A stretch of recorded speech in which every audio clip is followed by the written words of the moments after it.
Baptiser dans l'Esprit Saint signifie régénérer l'humanité par la puissance de l'Esprit de Dieu. C'est ce qu'accomplit le Messie sur lequel, comme l'avait prédit Isaïe, repose l'Esprit, comblant son humanité de valeurs divines à partir de l'incarnation jusqu'à la plénitude de la résurrection après sa mort sur la croix. Ayant acquis cette plénitude, le Messie, Jésus, peut donner le nouveau baptême dans l'Esprit dont il est rempli. De son humanité glorifiée comme d'une source d'eau vive, l'Esprit se répandra sur le monde.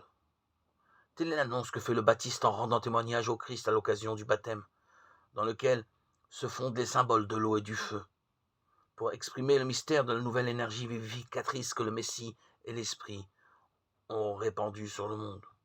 Jésus, aussi au cours de son ministère, parle de sa passion et de sa mort comme d'un baptême qu'il doit recevoir, un baptême parce qu'il devra être immergé totalement dans la souffrance, symbolisé également par le calice qu'il devra boire.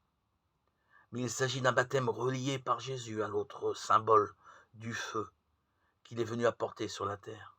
Feu dans lequel il est facile d'entrevoir l'Esprit Saint, qui comble son humanité et qui, un jour après l'incendie de la croix, se répandra dans le monde, propageant le baptême de feu que Jésus désire si intensément recevoir, qu'il en est angoissé jusqu'à ce qu'il s'accomplisse en lui.